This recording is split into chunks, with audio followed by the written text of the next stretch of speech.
Hi, everybody. This is SAAD. I wanted to briefly comment on Mayor de Blasio's tweets, one targeting the Muslim communities and the other one targeting the Jewish communities. So let me first read both of them in case you're not in the loop, and then I'll add a few comments. So this was, I can't remember, let me just see when this was. This came out on the 20th of April.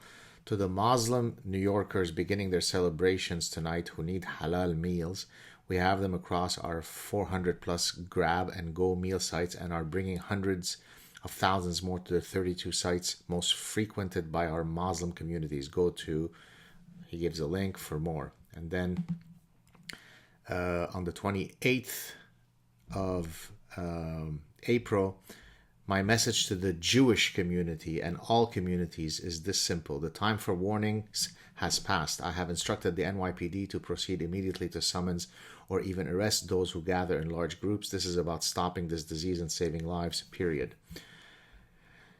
Now, I don't think, I can't pretend to be in the heart and mind of Mayor de Blasio, so I can't proclaim that he is anti-Semitic. This, to me, does not strike me as a manifestation of anti-Semitism. What it does, though, suggest to me is that there is a consistent double standard that is being exhibited throughout the West when addressing the noble people and when addressing other people. This is the problem, right? So, for example, when we are able to mock, ridicule, joke about, create art, literature that mocks 9,999 religions, but there is one that is beyond reproach that can't be criticized because it would be racist, bigoted, and phobic to do so. What you see with Mayor de Blasio's is an instantiation of that, right? If if I'm wrong here, I'd be happy to be corrected. Please do so in the comment section.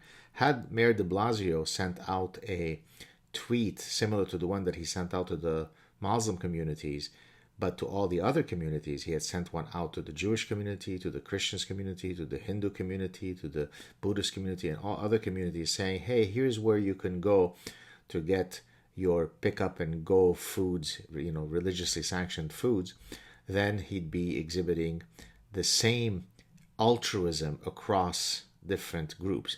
If he were criticizing the dangerous social gatherings that have taken place within the Jewish community, and by the way, I have criticized that exact practice myself. Had he done so for all communities, it's fine. But he chose to, in this case, specifically name only one, the Jewish one, and other communities, right? The others are all lumped together. Optics matter in life, right? So he feels sufficiently emboldened to point an accusatory finger at the Jewish communities in question, and perhaps rightly so, because in many cases they have been vehicles of the spread of the virus. But then do so also for evangelical Christians who have engaged in similar behavior. Do it for Muslim communities who've done so. So if you are a politician, and certainly one who is leading the main largest city in New York, in the United States, which is New York City, then how you deliver a message matters. Now, again, I'm hardly one who's into cosmetics. I'm all about substance. But in this case, this is a substantive matter, right? The fact that you grovel in your virtue signaling altruism towards the noble people, specifically the noble people, right? But you don't do so for other communities, and then you point an accusatory tone towards one religious community who is engaging in potentially dangerous pandemic-related behavior, but not name the others. That's what I'm talking about.